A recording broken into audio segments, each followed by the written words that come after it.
5வது நிறைய பேர்த்துக்கு இருக்கிற மிகப்பெரிய ஒரு சந்தேகம், எனக்கு வாழ்நாள் பூரா வருமா, வாழ்நாள் பூரா மெடிசன் சாப்பிடணுமா, இதனால் எனக்கு எதாவது பின்விளைவுகள் வருமா? இந்த சந்தேகங்கள் தான் பெரும்பாலானோருக்கு இருக்குது. நிச்சயமாக சர்க்கரை வந்துடுச்சு அப்படின்னா வாழ்நாள் பூரா அந்த குறைபாடு நம்மளுக்கு இருக்கும். ஒரு சிலருக்கு அதிக உடல் பருமனால் உண்டானவங்களுக்கு உணவு கட்டுப்பாடு மூலமாக சர்க்கரையை ஒரு கட்டத்தில் கட்டுப்பாடுக்கு கொண்டு வரும்பொழுது மருந்து மாத்திரை இல்லாத ஒரு நிலை சில நாளுக்கோ சில வருடங்களுக்கோ இருக்கலாம். ஸோ அதனால் அது சரியாயிடுச்சுன்னு எடுத்துக்க முடியாது. அப்பயும் குறைபாடு தான், ஆனால் உணவு கட்டுப்பாட்டில் கண்ட்ரோலில் வச்சுக்கிறீங்க. ஸோ நிச்சயமாக சர்க்கரை நோய் அப்படிங்கிறது வந்துச்சுன்னா வாழ்நாள் பூரா இருக்கும்.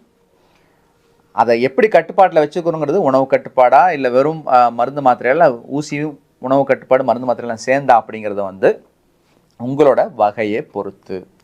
அதே போல் தொடர்ந்து மாத்திரை சாப்பிடுவதால் 25 வயசில் வந்துருச்சு டாக்டர், நான் வாழ்நாள் பூரா மாத்திரை சாப்பிட்டா எனக்கு பிரச்சனை வராதா? இந்த சந்தேகம் பலருக்கும் இருக்குது. ஏன்னா அதை பற்றின தவறான ஒரு புரிதல் சமுதாயத்தில் இருக்குது. நிறைய அதை பற்றின வீடியோக்களும் தவறாக பரப்பப்படுகிறது. அதாவது சர்க்கரை மாத்திரை சாப்பிட்டா அப்படியாச்சு, அவங்க சொன்னாங்க இவங்க சொன்னாங்கன்னு.